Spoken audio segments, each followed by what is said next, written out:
one. Go ahead. Hey everybody, welcome to one of our occasional talks in-house. I'm really pleased to have somebody to talk to us today who has been working with us for the last 4 years on Brandeis, the JANA project, and continues to work with us on the extension of JANA. The extra year we got to work on private set intersection with some other partners. It's exciting work, and Dove Gordon, who's with us today, has been a really key contributor to it. So this is fabulous. You know, Dove came out of University of Maryland, if I remember right, 2010, I think. Yep. And then was a postdoc at Columbia for a couple of years there. And then went to work at what's now known as Perspecta Labs, what at the time was known as ACS, and is now, since the last what, 5 years, I think, has been assistant professor at GMU. Yep, that's right. So we must have started working together on Brandeis like in your second year there or something. I thought it was even sooner. Well, I guess we applied right away, so maybe it took a while to start. Yeah. And so everybody here, I think, probably knows that a fair bit of the research work we do on the crypto team is in the space of secure computation, whether it's homomorphic encryption or multi-party computation or more specific like two-party protocols and so on. And Dove is going to talk today, I think, about recent work that he's done or his team has done there. So with that introduction, I'll turn it over to Dove. Thanks. Yeah, so like Dave said, I've been at Mason since 2015, which if you're in the know means I'm coming up for tenure. So full disclosure, this is a dry run for me. I'm going to give him the same talk on Monday, but Dave said he also wanted to see something a little more technical as well. So the first half of this talk is going to be pretty high level, although if you've never seen an MPC protocol, then you'll enjoy it. I'll give you a very simple construction that I published recently, which I think is a nice introduction to MPC, but also give you just use cases of MPC and a history of the field just for fun. And then in the second half, or a little bit less than half, I'll do a deeper dive into something newer. And there, I'll do my best to include everybody, but you'll probably understand more if you've seen some MPC in the past. But that's not a part of my tenure talk, and it's meant to be a little bit more technical. So what is secure computation? So I'm assuming that most people here have probably heard of it before, but well, I should say I'm not assuming that, but so you'll get to hear my interpretation of what it's good for and what it is exactly. But roughly, we have two or more parties each holding some private data, and they want to engage in some computation on that data.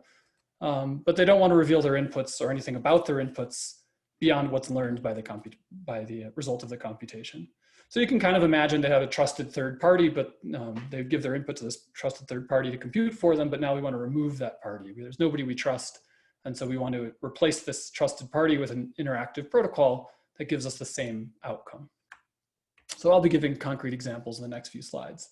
There's a bunch of security properties here. So first of all, of course, we have to make sure we compute the right program. Otherwise, we could reveal a lot of information that we're not supposed to. We also want to make sure our inputs are actually independent of one another. So for example, if you imagine that this is an election and our input here is our vote, it could be that Dave never learns who I voted for, but manages to counteract my vote. So if he could set his input to be opposite of mine without breaking privacy, that would still be considered a break of security. So we have to make sure we can enforce that nobody gets to set their input based on some messages that they've seen and then correlate it with other inputs beyond any correlation that might already exist. So maybe we have inputs that are correlated naturally, and that's considered fine, but the protocol shouldn't allow any further correlation. And then the problem statement is very general. So it could be that these computations are randomized. Popular thing to look at now are building machine learning models, but it could also be that they're fully deterministic. We might have multiple parties learning different outputs. We could have all parties learning the same output. We could have some parties learning nothing at all. All of these things are within the same framework and can be expressed as a variant of the same problem. So one thing to note here, and I'm going to come back to this point because it's important. When I say that nothing is revealed other than their inputs, of course, the output itself could be sensitive. And so we don't really worry about that in secure computation. We say that the parties are trusted to agree on the computation together. So, if it's some statistical aggregation and you have a lot of information about the inputs, I mean, imagine, for example, two parties compute the average, right? So if we each have two values and we compute the average, well, knowing my value and knowing the output, I actually learn your input completely. There's no reason to do that securely. And so we sort of leave it up to the parties to decide, is this computation revealing too much or is it okay? There's a separate field of research that we'll talk about a little bit called differential privacy that is designed to handle this problem. But secure computation doesn't deal with it. You decide what computation you're okay with, and we give you a way of computing that value securely. So I'll give you a few examples. This might be boring to some of you already, but you know, for those who haven't seen it, I think it's pretty interesting. A really nice example is the Boston Women's Workforce Council. This was designed by researchers at BU, and they involve now 123 companies, maybe even more since I made this slide. And the intention is to compute statistics on the gender pay gap in the Boston area. And so it's very simple statistical computations. But the important thing here is that these companies wouldn't have participated if it wasn't done using secure computation. And the reason is a legal concern. If they exposed their salary data, even some of their salary data, they could be sued by their own employees to reveal the rest. And they weren't willing to do that. And they had to kind of go up, you know, they had to talk to their lawyers and decide whether this was enough to bypass that legal constraint. And there's no precedent, of course, but they decided that it was, a lot of them anyway. Maybe some decided not to, but anyway, that using secure computation as a tool, the Women's Workforce Council is able to encourage a lot of companies to participate, and they're producing nice statistics to help, well, do whatever they do.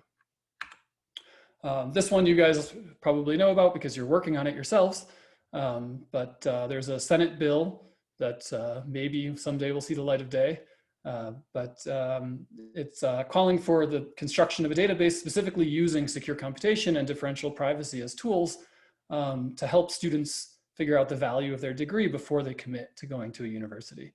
And the data already resides among set of government agencies, but nobody at either side of the aisle wants to see this data consolidated, and that's to protect the privacy of citizens. And so there's a good use case here for secure computation where these different agencies could answer queries without actually sharing the data with each other. And the idea would be to find out, you know, if I got a degree in psychology from St. John University, what's the average salary 10 years from now? I might be making some of this up. Dave would know better than I would if I have some of the details wrong, but the basic idea is right.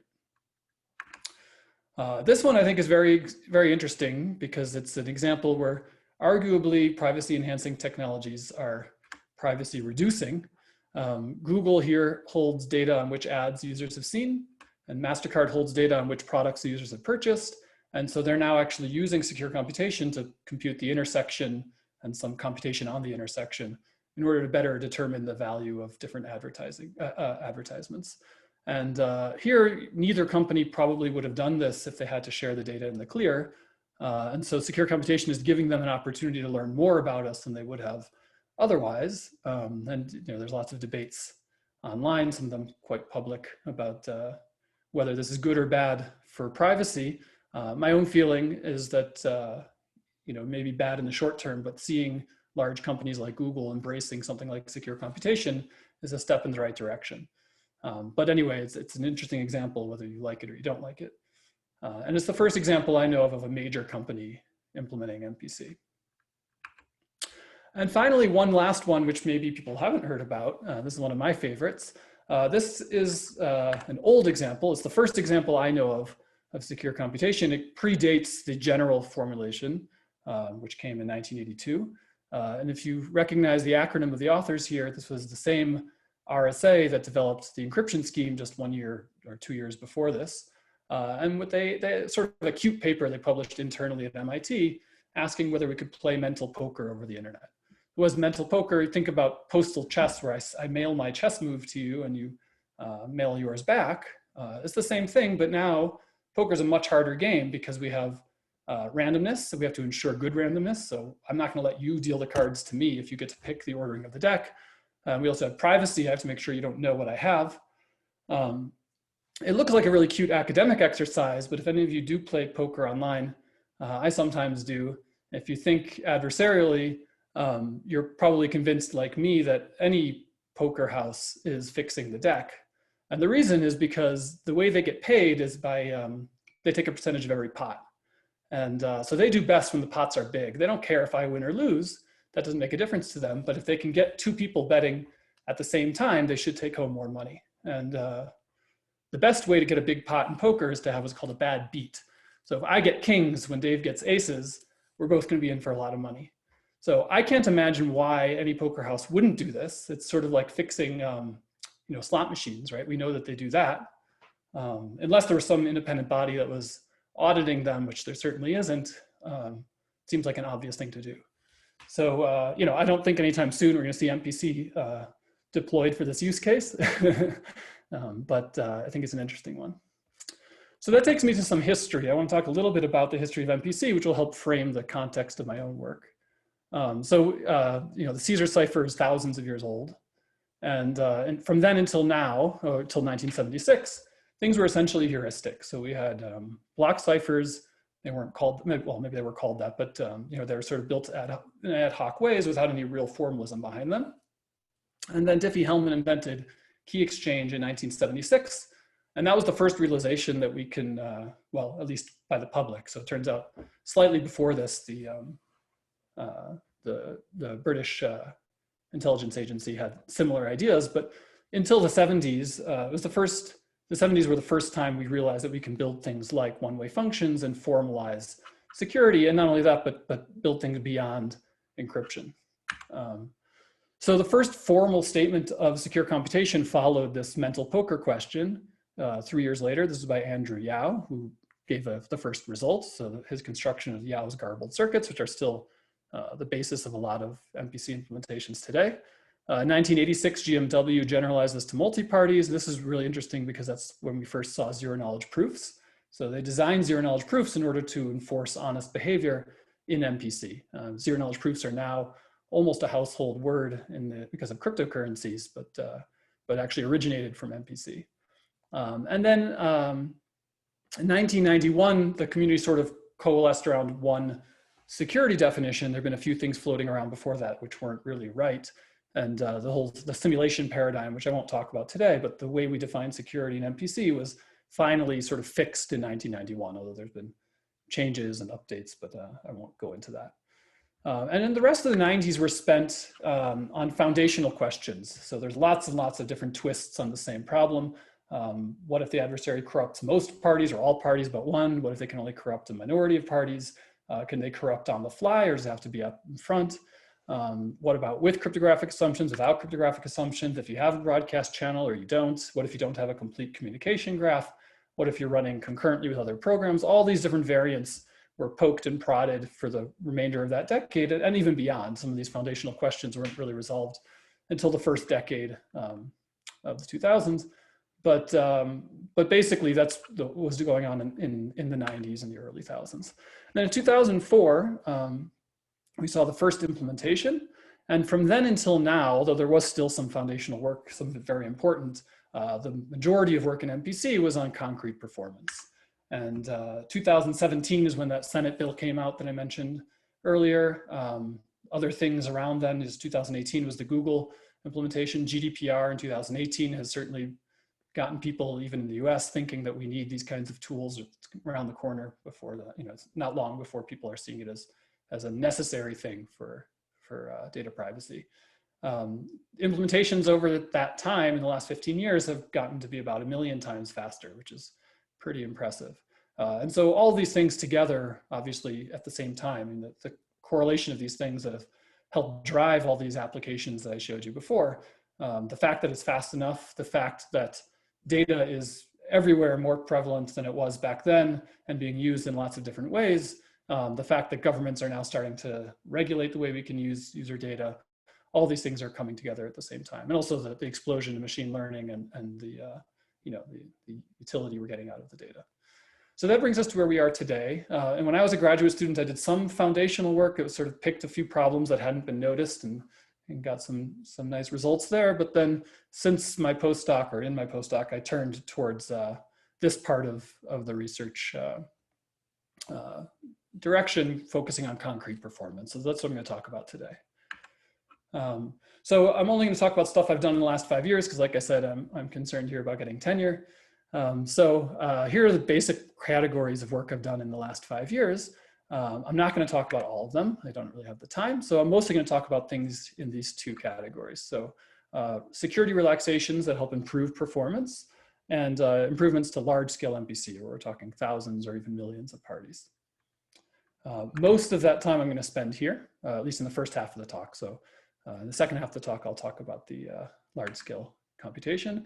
And I want to say that before coming to Mason, or my earliest work at Mason was about secure computation in the RAM model. That sort of influenced my thinking in the second category. So I'll tie it in later just to show you what I did there and mention the connection. But like I said, I'm going to focus mostly on this stuff here. So within this, this is not my most exciting work of the bunch, but I think it's a really nice work because it's an extremely simple example of an MPC protocol. And so if you've never seen the field before, it lets you really understand how secure computation works. And so I think it's really a nice candidate. Actually, I've taught this to my undergrad crypto class before, and they appreciated it. So it doesn't take a lot of background to understand. The one thing you do need to know is what secret sharing is. So I'm going to start here. So let's take a secret X and share it among n parties. We want to make sure that n minus one of them learn nothing about X, even if they collude and help each other out. But if all of them get together, they can recover X exactly. All right, this is actually a very simple thing. If you've taken an intro to MPC course, to cryptography course, this is just the one-time pad. For the first half of the talk, I'll just work over GF2. So we're going to talk about bits. And when I say add, I mean XOR. When I say multiply, I mean and. So here what I have is if I want to share X, I pick the first n minus one shares completely at random, and I give one to each party. And so now I can say that they've learned nothing at all. And even if they get together, the value is independent of the actual value X.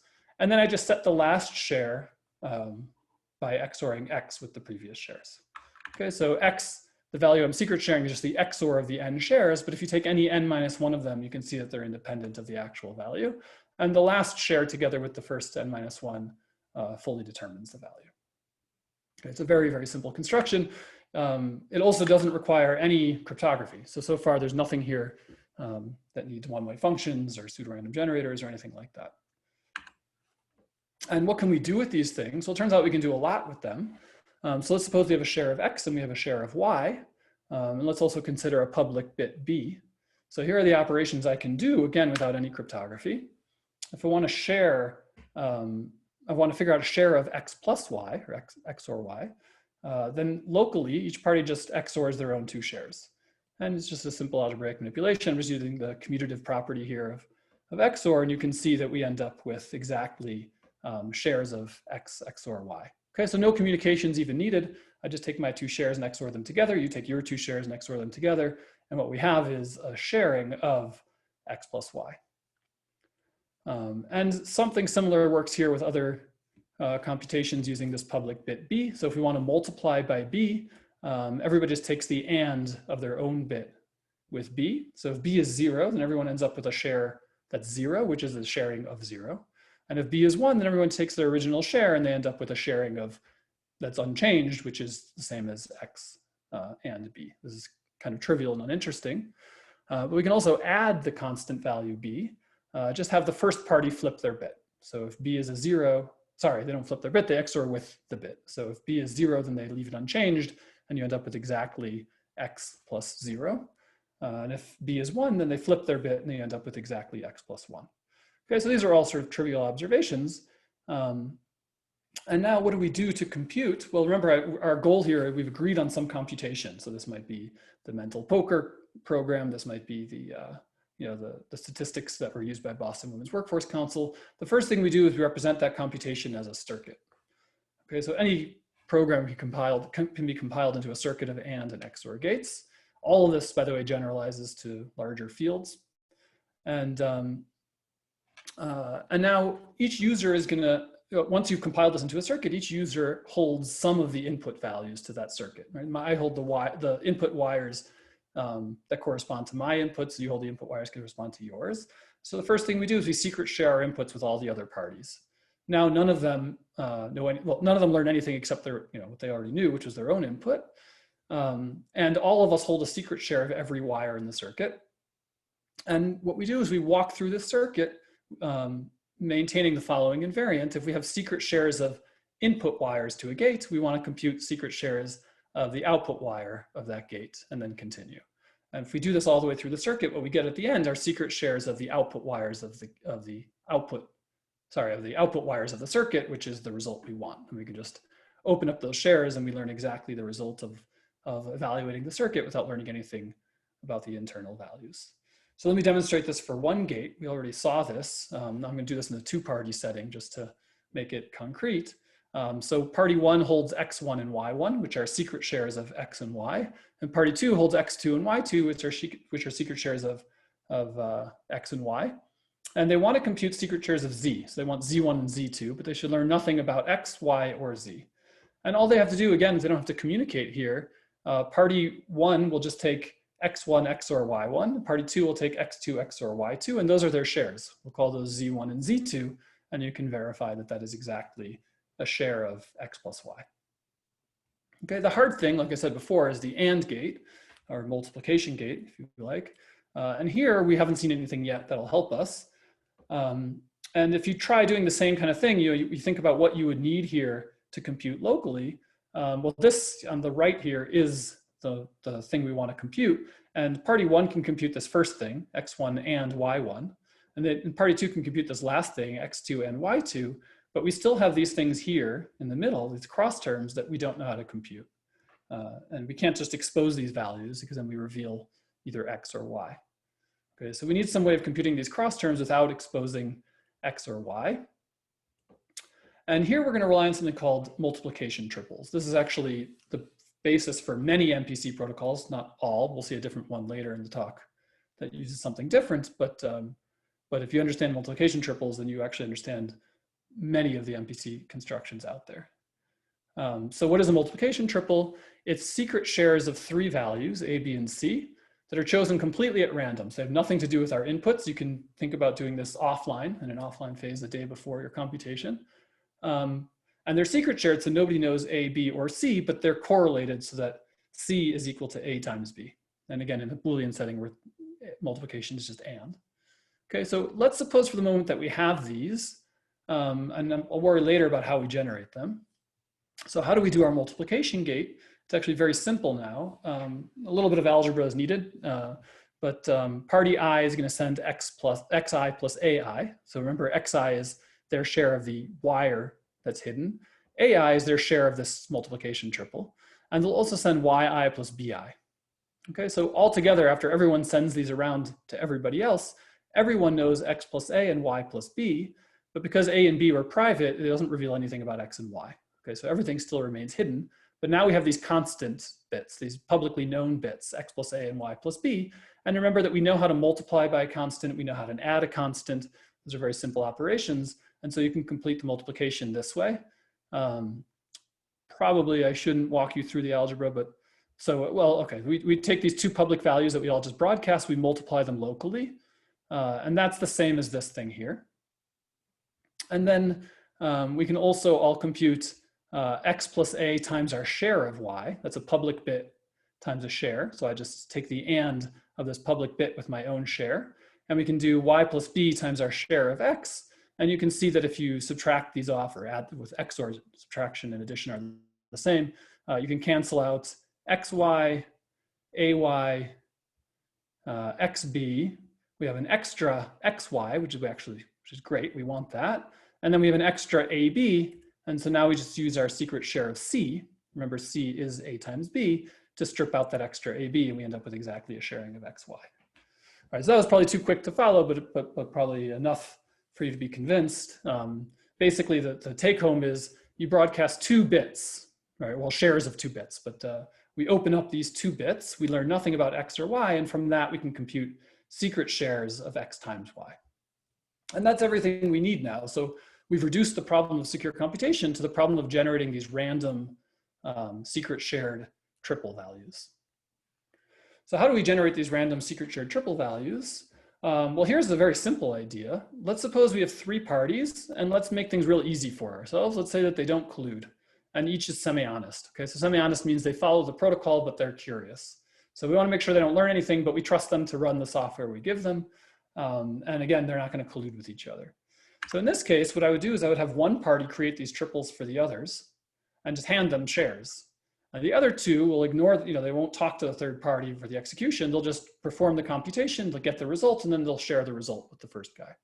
Okay, so as long as nobody's colluding here, this works perfectly, because the one party that created the triples doesn't get to see anything about the computation, and the parties doing the computation, they don't know how the triples were generated. So all the assumptions are exactly as we need them. But of course, if one of them is malicious, or even if they're willing to collude, either way, we end up in a lot of trouble here. The main things to worry about, maybe these triples aren't actually good. So maybe the correlation that's supposed to exist doesn't exist. And now we're not, what the impact is we're not computing the computation that we think we're computing. When we try to do an AND gate, we end up with something other than AND. And that doesn't sound bad by itself, but actually could allow for a lot of really malicious, could allow this third party who created the triples to force us to compute something very sensitive. And the other thing that we also have to address is that the online phase, where these two parties use these triples to compute, either one of them can flip the value at any time. If they just change their share without knowing what the value on the wire was, they can change a wire value from 0 to 1 or 1 to 0. And this again can allow them to learn a lot of sensitive things. So we have to prevent both of these behaviors if we want to worry about malicious activity. Actually, the fact that they can collude, I'm going to ignore. So in this paper, we still assume there's only one malicious party. We're going to make this a 4-party protocol so that we can easily handle those other attacks that I described. And one of them might be malicious. It could be any one of them. We don't know who, but we do assume there's no collusion. So only one of them is corrupt. Okay, so this is why I put this under this category of security relaxations for more efficient computation. Some people find this to be an unreasonable model. I actually think it's very reasonable. So a lot of the examples I mentioned in the first few slides of the talk operate under this basic model, where the inputs from thousands or however many parties are first secret shared with a few computation servers. The Boston Women's Workforce Council is a great example. They had 123 companies providing a lot of salary data, but there were actually 3 computers running the computation. So everybody secret shared their input with those 3 machines, and then those machines went to work. And in fact, in that case, they were all owned by the same entity, which is Boston University. And the companies were fine with that because they weren't worried about collusion. They weren't worried about corruption. They just wanted this legal protection to say that they hadn't made anything public, which holds as long as Boston University doesn't collude with itself. Obviously, this is a little bit stronger than that, because we can separate our trust among 4 cloud providers, or 2 parties and 2 cloud providers, or maybe 3 government agencies and 1 cloud provider. You can pick whoever you'd like. But as long as we trust that only one of them is acting maliciously, then we get security. And the trade-off is I'm going to show you that this is a very efficient protocol in terms of communication. So actually the most efficient one that I know of. So here's how it works. We don't have one person generating triples because maybe they cheat, maybe they send bad triples. So instead, we're going to have 2 identical copies of these triples being generated by one pair and sent to the other. So these 2 machines will generate triples that are identical. Okay, so this is one share of the triple that goes to this guy. This is the identical copy of the same share going to this guy. And then the other share of that triple goes to this guy. And here's an identical copy of the same share also going to this guy. And now these 2 parties can check for consistency. So since only one of these was malicious, as long as I got duplicate values, I know that all my shares are good. Okay, because I'm using this assumption that these 2 guys aren't colluding. Only one of them will deviate from the protocol. And then we flip the process in the other direction. So we have independent triples, generated here. Okay, so completely random triples, nothing to do with the one sent by these guys. But again, duplicated copies so that when these receive their shares, they can verify one against the other and be sure that nobody cheated. So now what we have is 2 independent executions where the pre-processing came from the other pair. Okay, so this pair generated pre-processing for this computation, this pair generated pre-processing for this computation, and now they just run them independently. But we need to make sure that nobody cheats in the process of the computation itself. And so now what we do is we compare these executions to make sure that they're consistent with each other without revealing any information. So how do we do this comparison? Well, for each internal wire of the computation, what we have is that 2 of the parties know xi plus ai for wire I, And the other two parties know the same xi plus ai prime for the other y or I. So ai and ai prime depend on that pre-processing. They were generated independently, but this is the actual wire value. Nobody knows the wire values, but the first set knows a blinded value and the other set knows a different blinding of the same value, right? The value should be the same because we're computing the same computation twice on the same inputs. Only this masking or blinding value is randomized. And then also each party knows the other one's blinding value because they generated it. So P1 and P2 generated the preprocessing for P3 and P4, so they know the mask value, even if they don't know xi. And P3 and P4 know the mask value used by P1 and P2, again, even though they don't know the wire value. And so what we can do is we can just check what I call a doubly masked value. Okay, so one party who's learned xi plus ai and knows ai prime can just add that in, and the other party can do the same, and they end up with the same random looking value, but they can be compared against each other. So I'm skipping the most interesting part of the paper, which is how do we shave off some of the communication and everything I've just described. But basically using pseudorandom values and being careful in our check, we can actually check a hash of these computations instead of checking wire by wire. That's probably the most interesting part of the paper. It's not trivial to do that. There's some tax if you do it naively. But after you do that, you reduce the cost of the check, then you only have to send 1 bit per party per gate in the online phase. This is for Boolean computation. If you want to generalize this to rings or fields, then you send 1 field element per gate per party. And in the offline phase, using a PRG in a sort of obvious way, you can reduce the communication to ½ a bit per gate on average. So one of us sends actual values, the other just sends pseudorandom values, but we can split it up if we want to load balance. And so what we end up with is 1.5 bits per gate per party, which, like I said, is the lowest communication I know of in an MPC protocol. But it comes from this somewhat strong assumption that we only have 1 corruption out of 4. And also this doesn't generalize in any natural way that I can see to more parties. So you have to be willing to compute with just 4 parties, and you have to be willing to assume only 1 is malicious. But the trade-off is you get an extremely efficient protocol. So in contrast, the best 2-party protocols, you have to send 2,300 bits per gate. So that's quite a big speed up. It's sort of an unfair comparison because in the 2-party setting, you have a malicious majority, as we call it. You don't have an honest majority assumption. We know that honest majority is easier than malicious majority, and you kind of see why it's easy here because I get to, check people's behavior against the majority and see that they're not deviating. 3-party with only 1 corruption is much more similar to ours, and there they get 7 bits per party per gate compared to our 1.5. So it's really only, I don't know, whatever that is, 3x savings compared to that. But still, important when you come down to where we are today with these types of results. So I'm happy to take questions as I go. Otherwise, I'll start talking about my other work in this area. All of it will be at a slightly higher level. I'm not going to get as technical, but this is a good place to pause for a breather if anybody wants to ask me anything.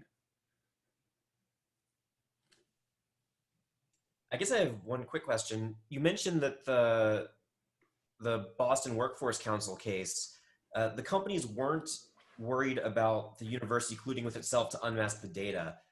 And I get where that's coming from, sort of, but do you have any sense of how those conversations went? How did the university convince them that that was not a problem?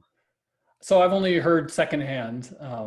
So Mayank Varia at BU, if you know him, he's very involved in the process, and I've heard him talk about it a little bit. I mean, I think, the point was that they are never sending the data to any one machine. So everything that they've, if I send a message to you and it's random, and I send a message to Dave and it's random, then, well, I guess I don't have anything more to add. I mean, the lawyers had to decide, again, because there's no precedent, they had to decide whether that would hold up in court if anyone took them to court.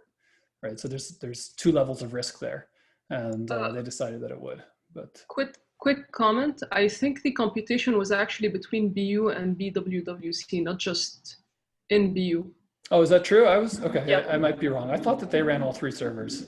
Yeah. No, FYI, sorry. Go ahead. I was going to say, FYI, everybody, Rowan, who's with us, is Mayank's student.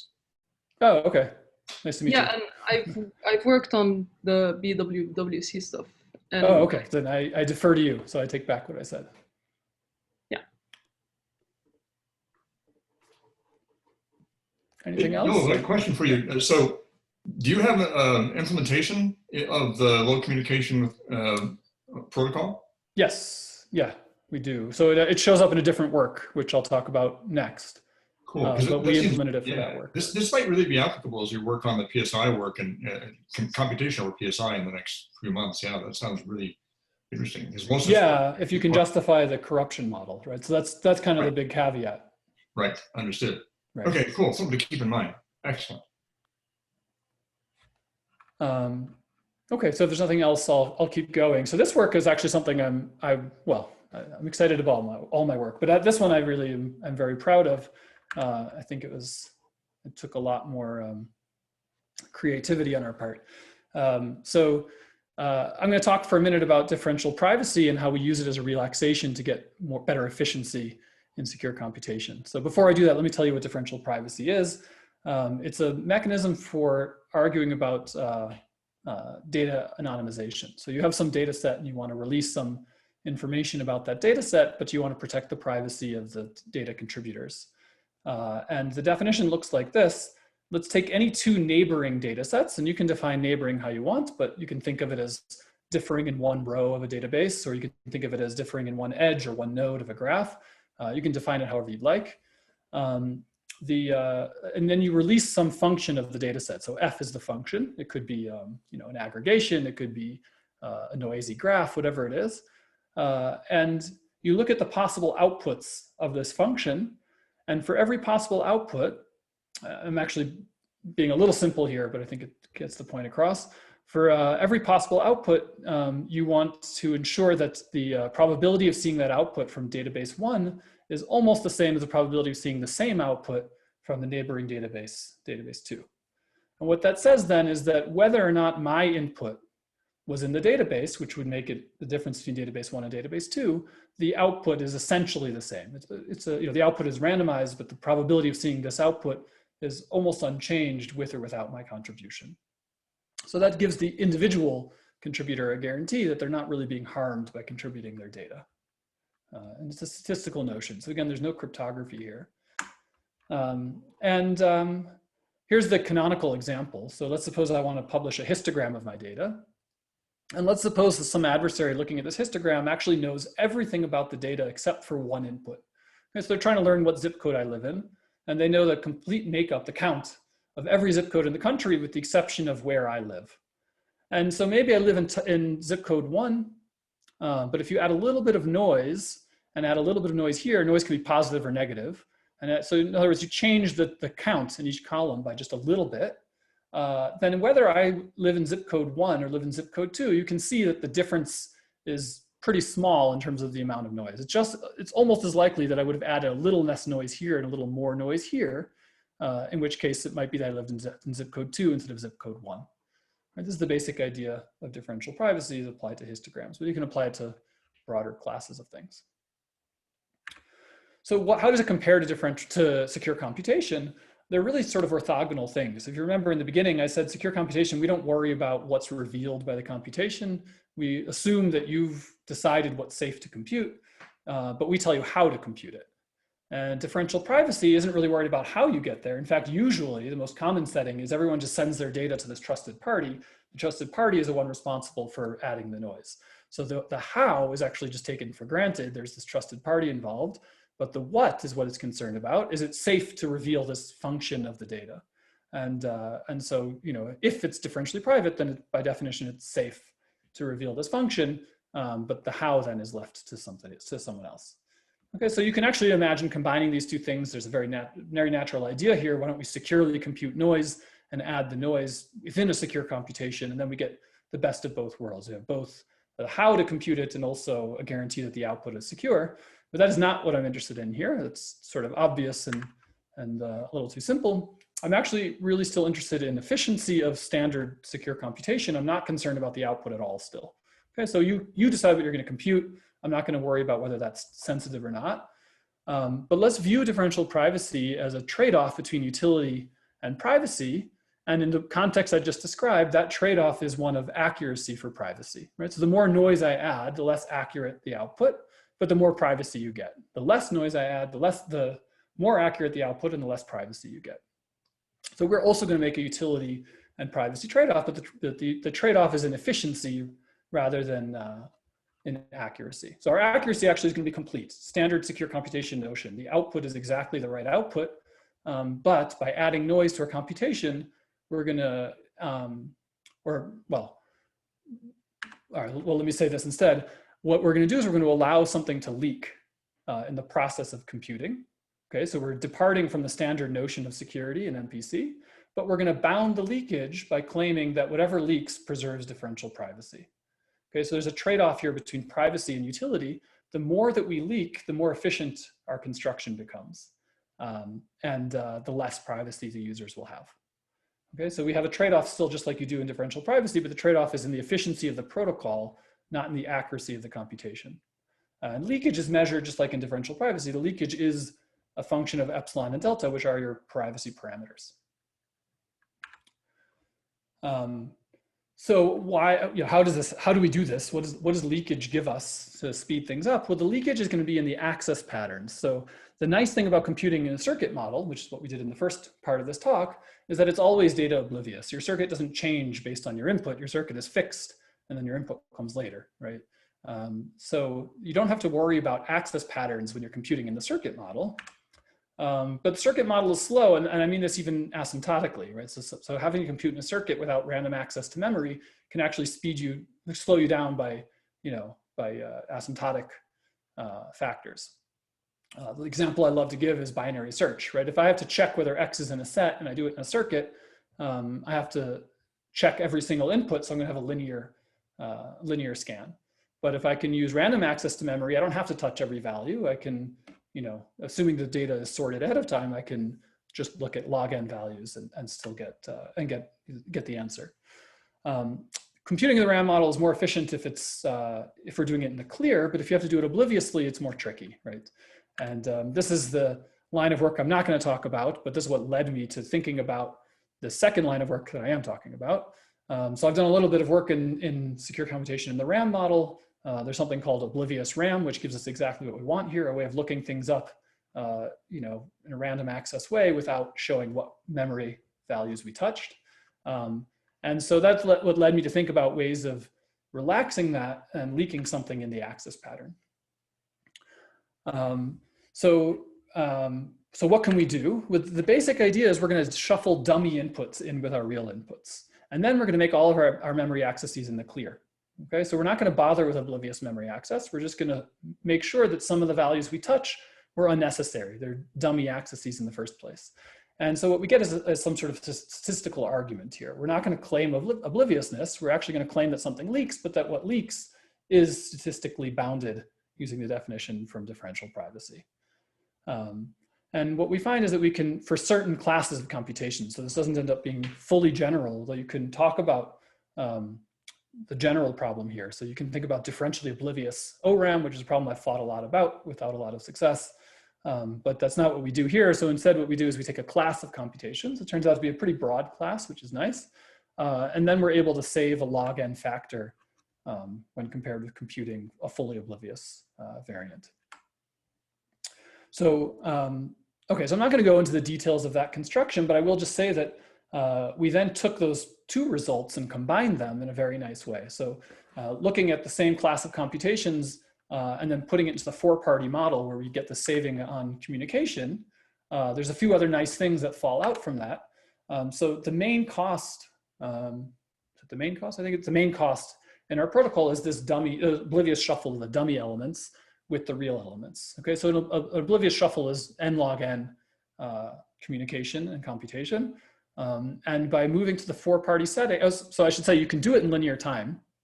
It ends up being very expensive. So if two parties want to obliviously shuffle a data set, you could have one party first take an encryption of the data set, shuffle it locally, and prove that they didn't change anything. So you need a zero-knowledge proof that scans the whole data set and proves that everything was, was just re-randomized ciphertexts. And then they give it back to the other party who does, again, a local shuffle so that now neither party knows what the permutation was, right? So we each contribute to the shuffle, but we need some sort of expensive zero-knowledge proof that we did it honestly and didn't manipulate the data.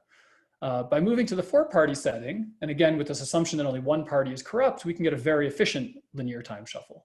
And basically what we do is we have two parties shuffle on secret shares, and then they're authenticated so that we can quickly check that nothing was modified. So we don't have to do a zero knowledge proof. We just use like a sort of a one-time MAC, a message authentication code.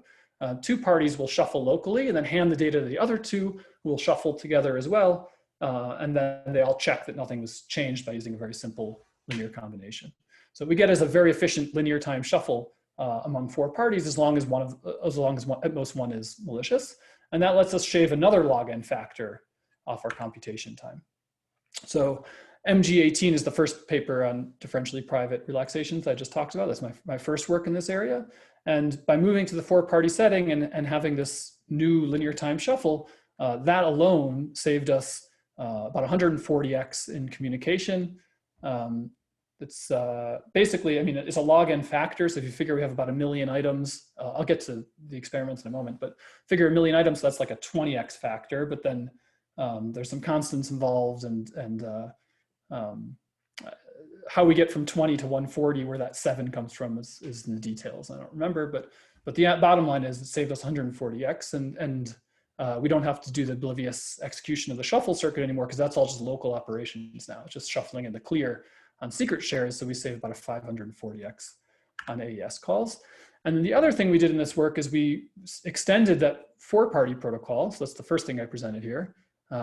We extended it to handle fixed point computation, so that now we don't have to work in Boolean circuits. So for the class of computations we're doing, they involved gradient descent, for example. We wanted to work on fixed point values, and in our first paper, we only knew how to do it on the two-party setting. We were only able to do it using Boolean circuits, which means every multiplication is very large.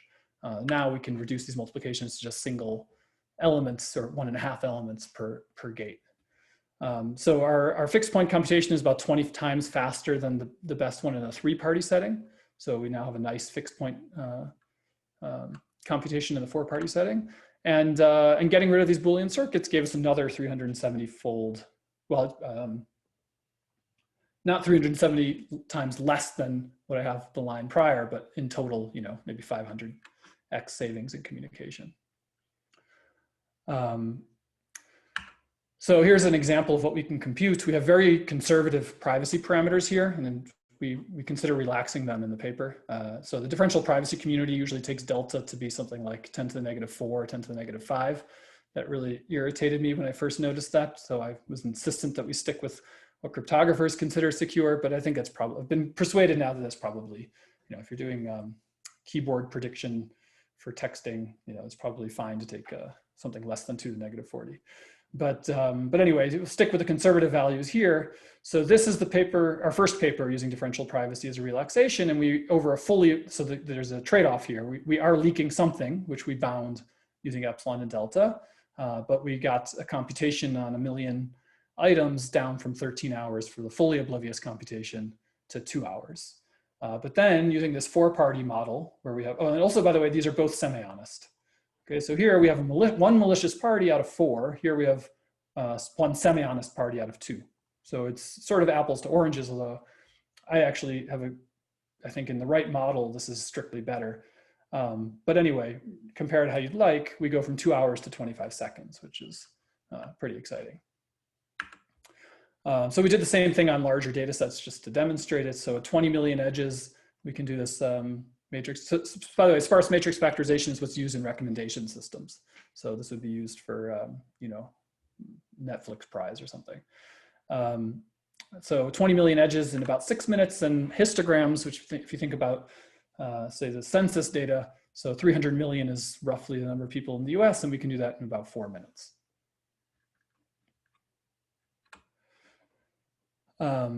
So I'm not even going to show a slide on this, I don't think.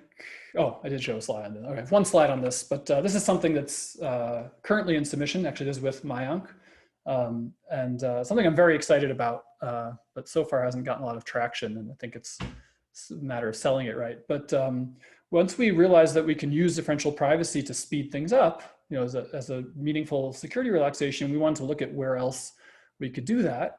And oblivious shuffling is something that appears everywhere in the literature. It's a very useful tool. So we started to consider a relaxation to the notion of an oblivious shuffle. So in Oblivious Shuffle, you have a permutation applied to your data, but no one knows the permutation. What we said was, let's suppose we have a random permutation applied to the data, but instead of learning nothing about the permutation, we only guarantee that neighboring permutations are similarly likely given the view of the adversary. So the adversary learned something about the permutation by watching how data moves. Again, it's a statistical argument, but we'll make a differentially oblivious shuffle. So two neighboring swap, if I take A and B and swap them, both of those are roughly equally likely. And the place where we applied this was in mixing of cryptocurrency. So if you imagine you want anonymity on your spending, after doing a differentially oblivious shuffle, whether this coin came from A or came from B is essentially statistically indistinguishable to the adversary. So that was what we did first, and now my students and I are looking at other foundational questions. How much easier is it to do differentially oblivious shuffling compared to fully oblivious shuffling? Can we actually improve on the n log n lower bound? Our feeling now is that probably n log n is still the right lower bound, but we're having trouble proving it. So that's where that work sits now. But we did end up getting a very nice protocol for mixing when you take the security relaxation. Hopefully I combined my talks correctly. Yes, okay. So this is sort of the break point. We're almost at an hour. I'm going to talk next pretty technically about a new result on large scale MPC. So this is a good place to stop again, take questions, or if people want to take a little break, that's also fine. I actually had a quick question. For the differentially private access patterns, what kind of definition of neighboring did you use? So I didn't really tell you what our class of computations was there. What we're doing is graph computations. So it's the graph parallel algorithm. So it's sort of like the MapReduce model. So the idea is that it's an iterative protocol where data is pushed from one node to its neighbor. Then everyone computes on the data they just received, and then they push again to their neighbors, and then you compute on the data you just received, and so forth. So everything is fully oblivious, with the exception of the node degrees of each node. And there's where we use differential privacy. So rather than hiding with full obliviousness what the node degrees are, we actually leak some noisy information about the node degree. You can think of it as a histogram of the node degrees. So you can add more noise and claim, so less noise and you claim edge privacy. So neighboring graphs differ in only one edge. Or if you want something stronger, you can place an upper bound on the degree and claim node privacy, where the neighboring graphs differ in a full node. So we consider both, but all of our experiments took the lighter definition. So it's edge privacy. So whether, after seeing the computation, whether or not I reviewed a particular item is hidden statistically with a differential privacy guarantee. Awesome, thanks. Mm-hmm.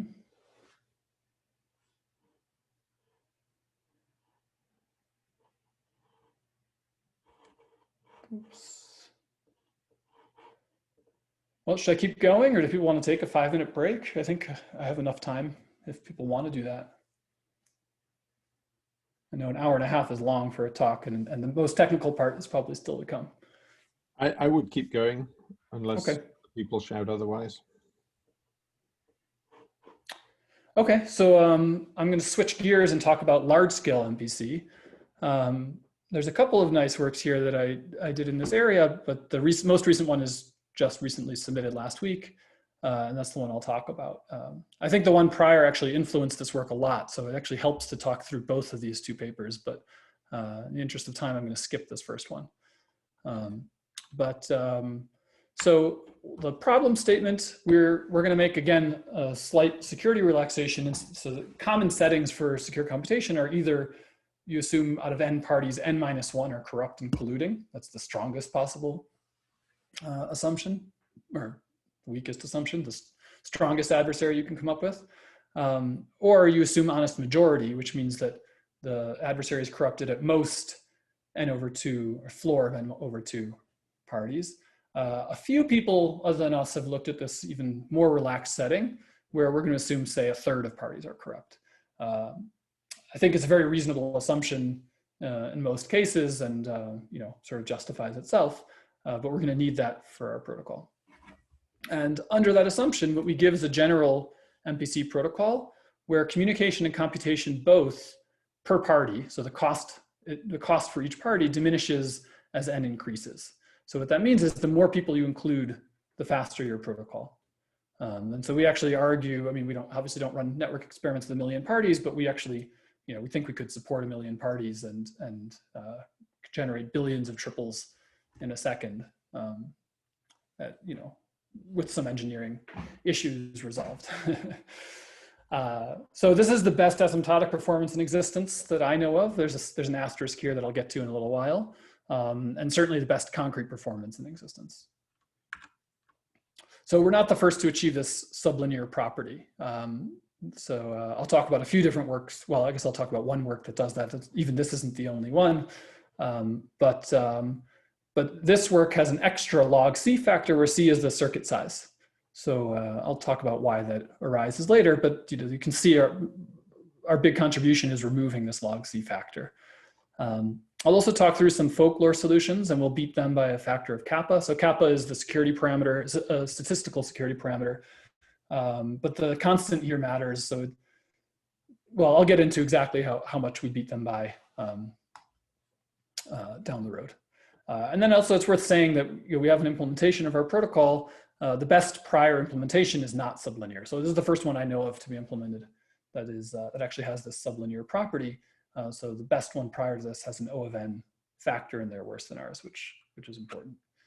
You could implement this one. There's no reason you couldn't, but there is the same barrier that gives this log C overhead, I think, is the reason people haven't bothered to implement it.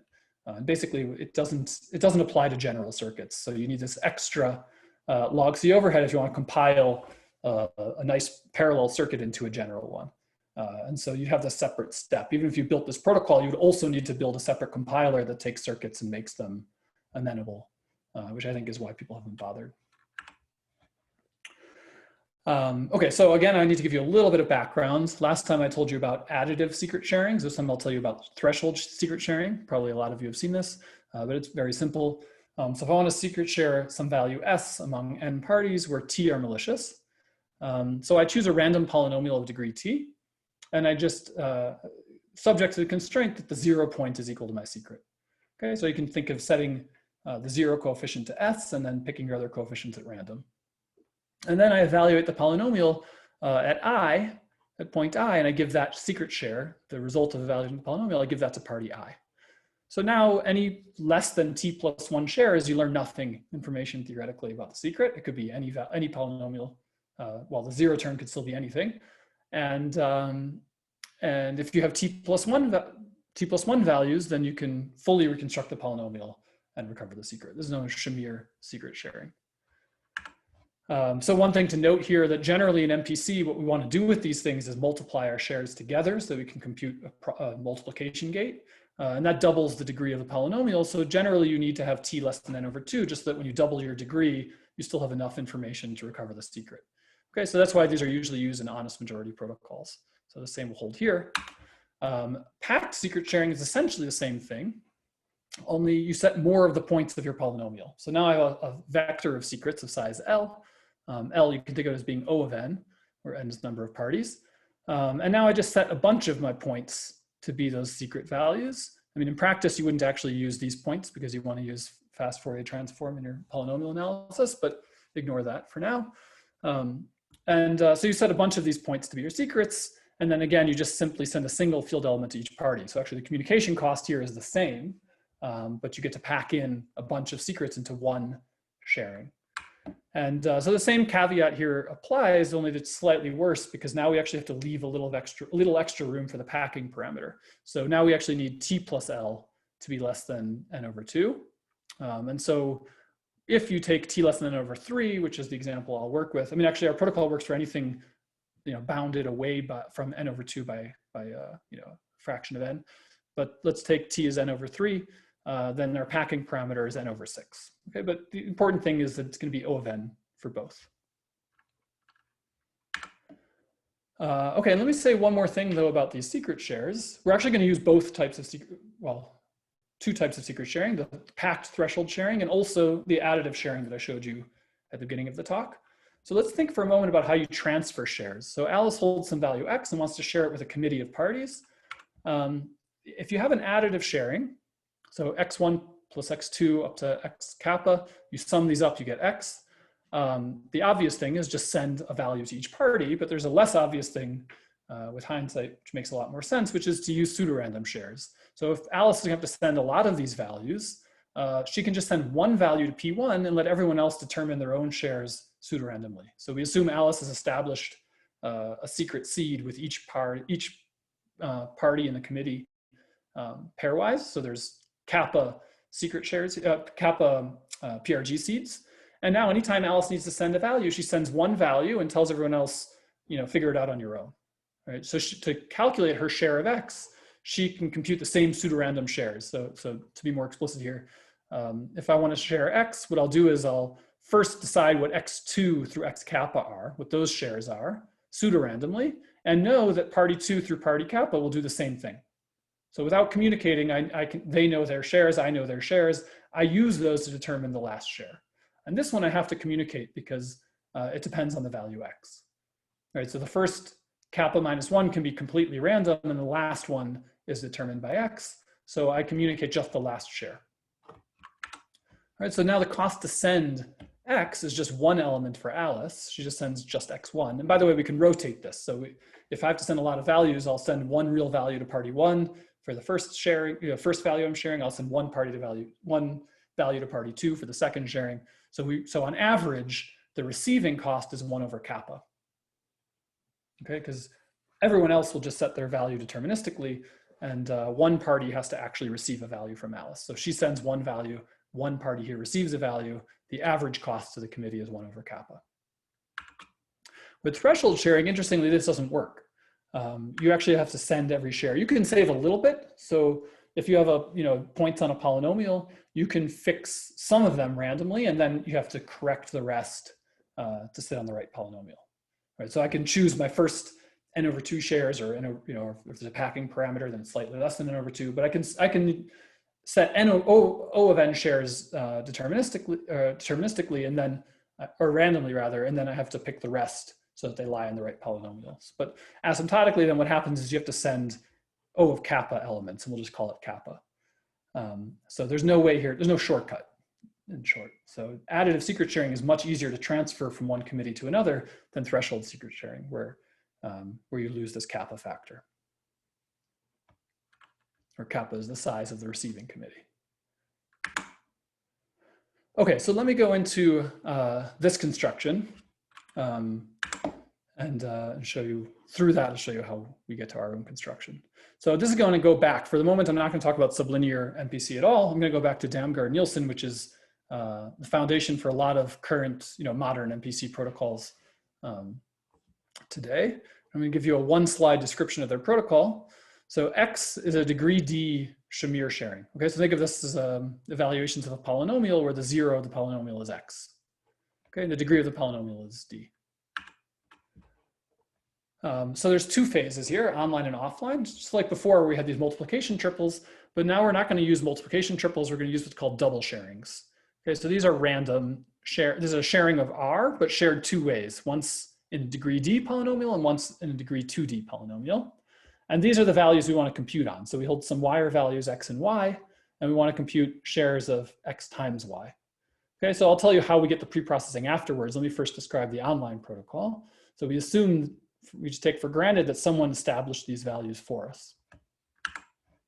So each party locally computes the product of their shares. So I have a polynomial evaluation for this secret and I have a polynomial evaluation for this secret. If I multiply them, what I have is a polynomial evaluation for the product of the secrets, but I've doubled the degree of the polynomial.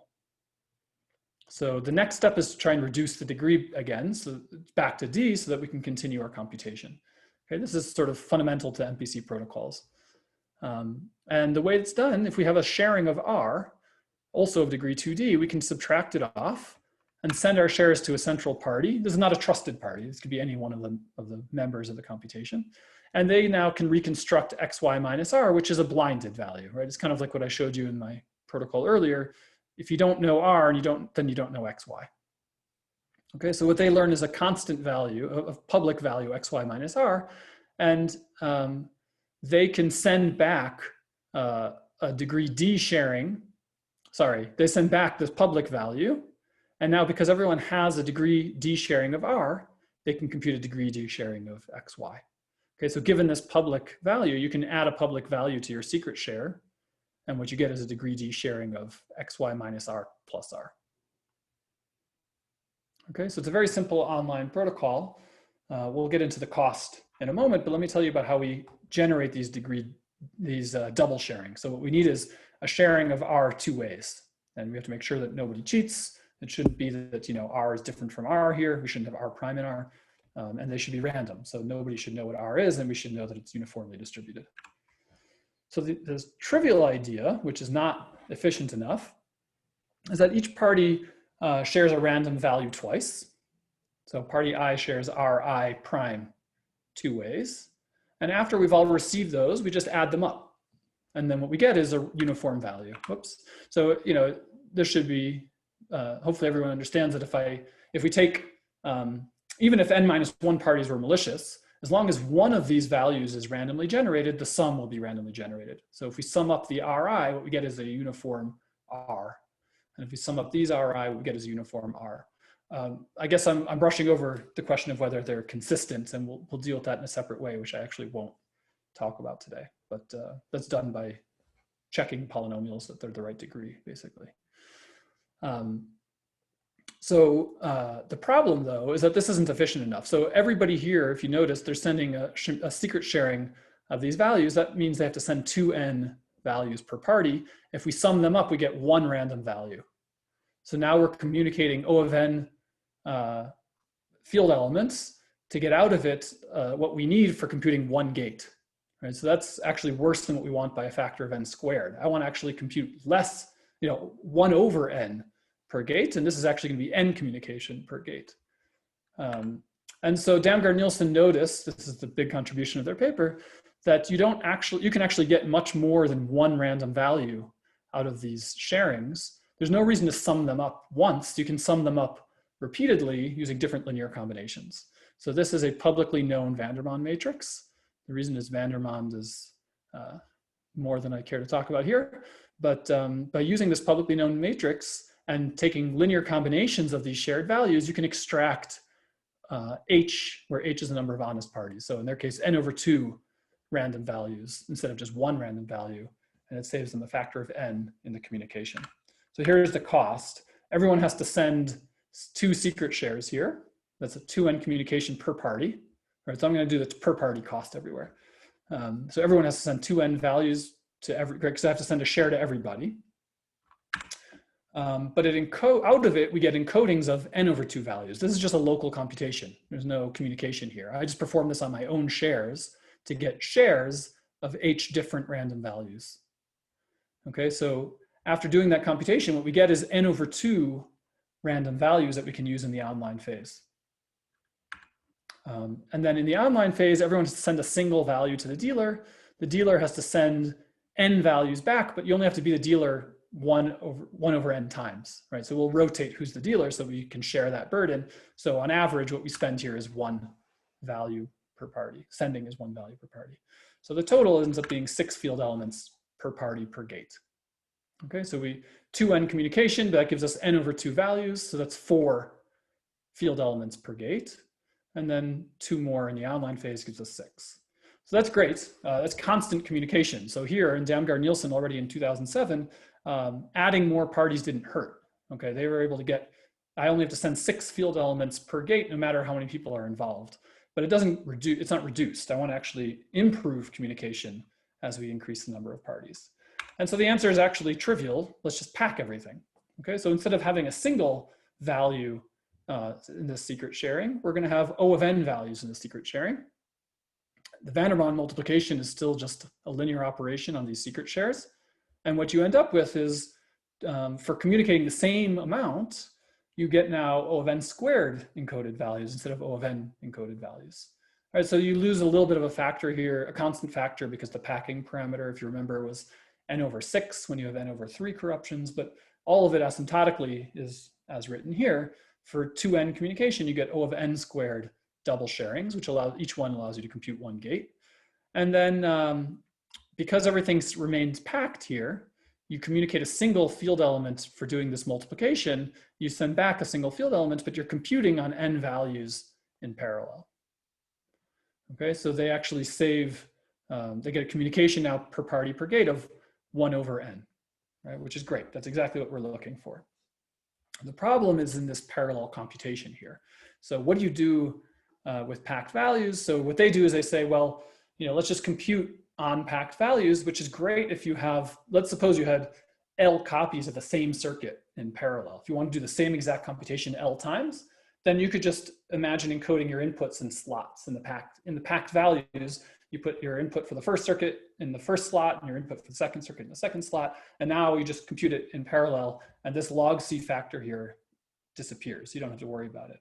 But if you want to do arbitrary computation, maybe you don't have that nice parallelism. And even if you have parallelism, it might be that you have to swap slots. It might be that the output from this product has to go over to here, but the output from this product has to go over here. And so you have to add in these sort of, they call them permutation gates, that let you mix and match the slots of your packed sharing. And they show in already in this 2010 paper how to do that with a log C overhead. That's where this log C comes from. So it's generic. You can compute any circuit this way with at most a log C penalty. But you have to implement this compiler that takes your circuit and makes it, manipulates wires by using these permutation gates so that you can compute on the packed values. All right, so that's what we're trying to avoid. We don't want to have this compiler for the circuit. And what are our other options here? So one natural thing is you could send packed values to some small online committee and have them unpack them and then use them in a standard computation.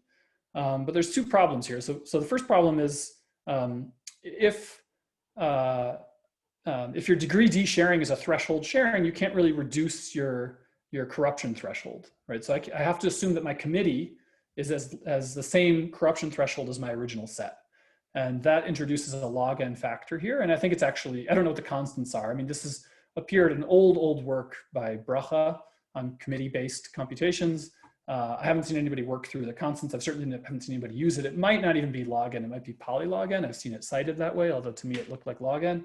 But anyway, I mean, this is not as efficient as we'd like here. So this is not a great idea.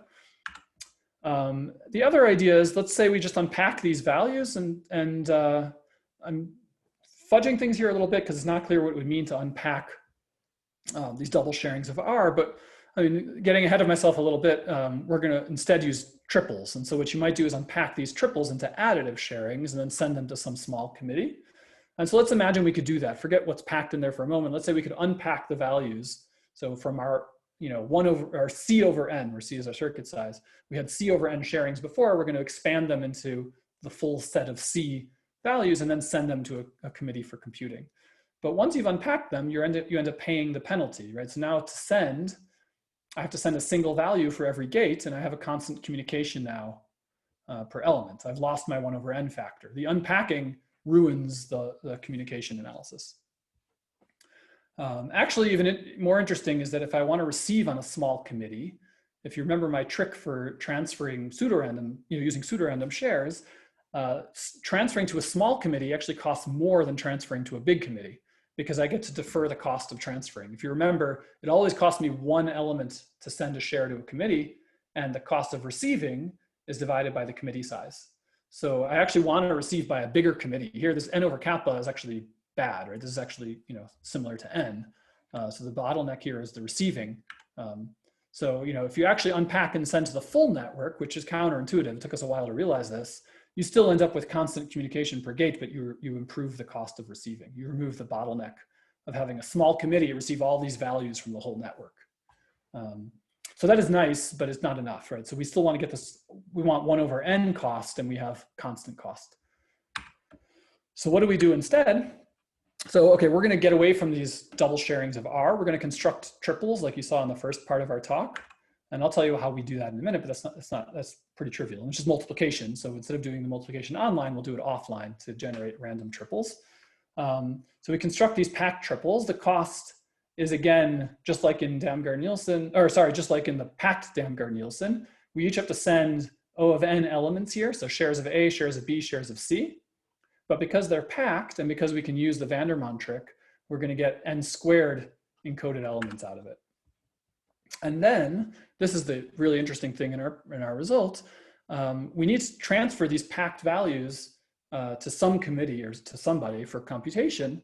And we want to do it, in a way that allows them to use them, but without incurring the cost of sending the unpacked values. So we have to send the packed values, whoever's going to use them in the online phase, but we need to do it to say a small committee, or we don't want to do it to we don't want to do it to a committee with the same threshold as our starting committee. And so what we noticed is that if we secret share our secret shares, then unpacking is just a linear operation that you can perform under the first secret sharing. So we have these threshold shares, that's what the angle brackets are. These are actually packed threshold shares, and we additively share those shares. Okay, so I'm going to send additive sharings of threshold sharings, let's say to a committee. And now that committee is going to unpack under the additive sharing. They're going to perform the linear operation of interpolating the polynomial underneath the additive sharing. What they get is additive shares of A, B, and C. Okay, so the cost of transferring these, we get to save this O of n, this 1 over n factor still, because we're only going to transfer the packed values. But because we're secret sharing them first, they can still perform, securely. They can still recover from it unpacked values under the additive sharing. So we move from a threshold sharing to an additive sharing, and then we'll use those for our evaluation. So the total communication, we still have the C over N. We don't have the log C factor anymore. We're going to do all this before we even look at our circuit. And then we'll just use these the way you do in standard online MPC, just like I showed you in the beginning of the talk. So we've gotten rid of the log factor, and we save this 1 over n factor because we only have to send packed values. Once we've received the shares of the packed values, everything's local. The interpolation is just locally on the additive shares. There's still 2 problems though. I should be just on time. So first of all, unpacking is very expensive. So we've moved the bottleneck from communication to computation. And so we need to somehow reduce that cost. And the other thing is that our online phase, once you have unpacked values, you still need to do something to compute. And there you actually have to send a field element for every gate. So our online phase is still O of C. Okay, so we haven't actually solved the full problem yet, although arguably this is already interesting because the offline phase is the really expensive one. And I'll also talk about an application where I don't really care about the online phase, but still I want to address this. So here's how I handle the first part. Okay, so I want to distribute the cost of the computation, this interpolation of the Shamir shares under the additive sharing. I want to distribute that cost, and so we just elect committees. So kappa again is our security parameter. I'm going to elect a bunch of small malicious majority committees. Okay, so I started with a corruption of n over 3. I'm going to elect small committees of size 23 if I want 2 to the negative 40 security, with the guarantee that with all but 2 to the negative 40 probability, or probability 1 minus 2 to the negative 40, at least one of the committee members is honest. So we have lots of very small committees. And now we just distribute these packed values to those committees, and they'll each in parallel unpack them. So we end up with is a bunch of unpacked additive shares of triples that reside in these O of n committees. And now we could transfer them back. And like I said before, the intuitive thing is to transfer them all to one small online committee, but then that committee becomes a bottleneck. So if you want to look at bottleneck complexity, if you want the worst case complexity to be small, then you actually distribute these things to the full network. There's a trade-off there that we can talk about. But the sending cost of transferring these back to n parties, so each committee now has kc over n triples that they're responsible for. Each party has to send a single value. So the sending cost is kc over n. This is again using that PRG trick to reshare my additive share. And the receiving cost, this goes down when you use a full committee of size n. And that's again because only one party has to receive something out of n parties. So even though we have to transfer k times c shares to the network, the cost of receiving it is k times c over n on average. So what we end up with is kc over n here, and actually c over n here.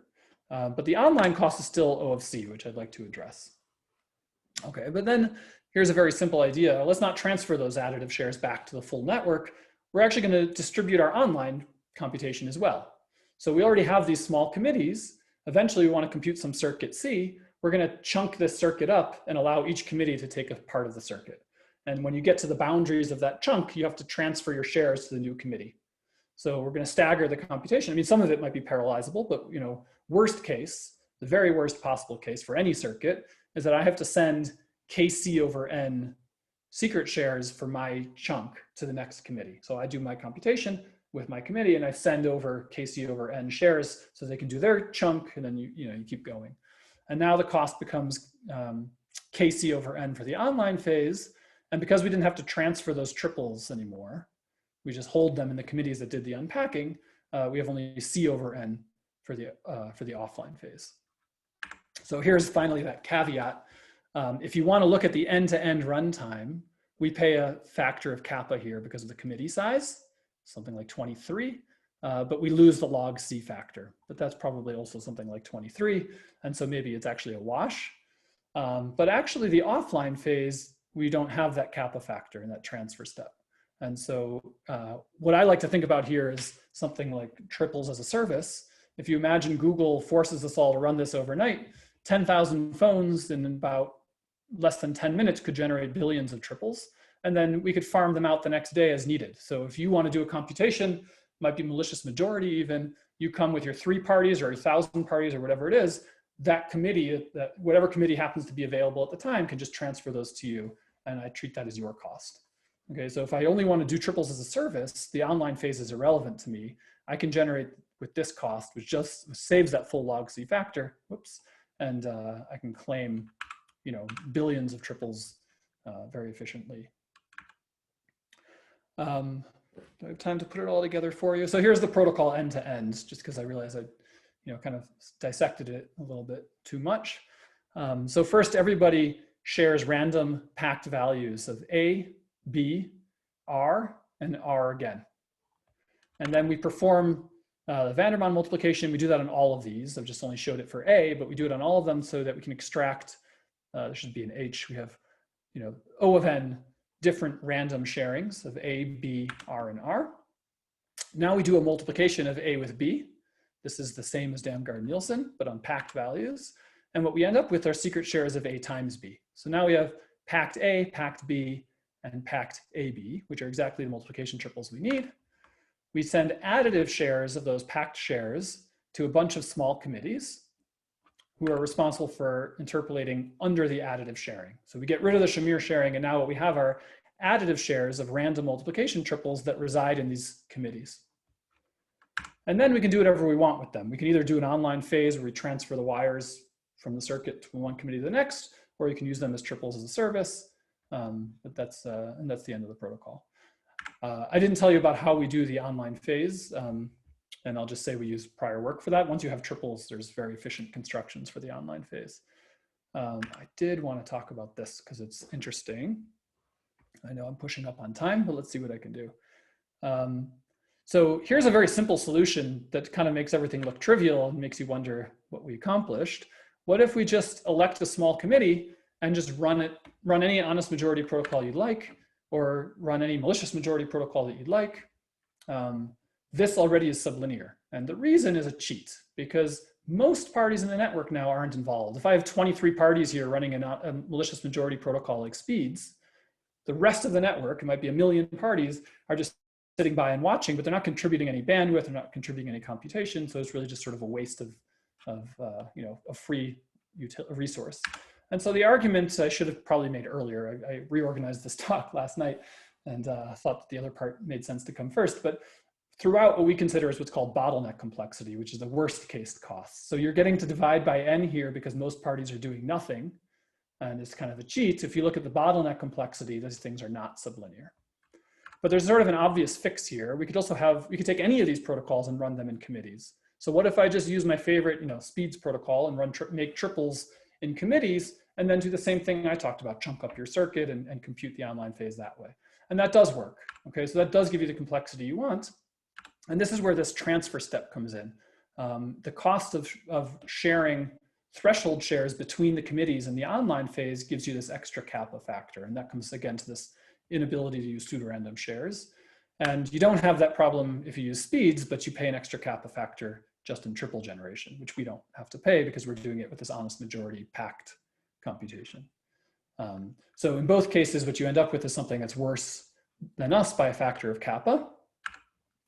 And I'll skip the online phase, I'll skip the computation cost, but let me just tell you, bottom line. So our bottleneck is computation. And if we compare to this parallel Damgard-Nielsen where you generate using honest majority committees, you generate a lot of triples and then transfer them, or then compute your online phase, in chunks. So their bottleneck is communication and ours is computation. So we look best when we compare on slow networks. So we can get about 40 times faster on a 1 megabit network. It's probably not realistic, but this also is not realistic. So, I like to think here about tens of thousands or hundreds of thousands of parties, maybe even 1 million parties. So somebody, the slowest guy is your bottleneck. You're not going to have everybody on a gigabit line. So something in between, which is in the paper, is probably right. But we save, 30-fold factor over this idea of parallel generation using an honest majority committee. So here's roughly what I estimate we could do, minus all the caveats about having to engineer 1 million TCP connections and things like that. But 800 million triples per second by 1 million parties. Maybe more realistic is say tens of thousands of parties, but still you could do billions of triples in just 10 minutes. So I could imagine people doing this overnight, as long as they're instructed to by Google. That gets rid of the social problem of having people opt in. I could certainly see this being realistic. And I think that is all I have. I'll say thanks, and I have a minute for questions.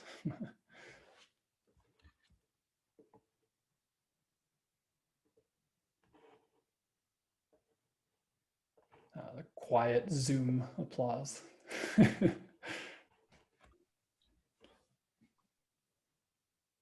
questions, anyone? Okay. Let me just make a comment. So I really enjoyed it, Dov. Thanks very much. Thanks.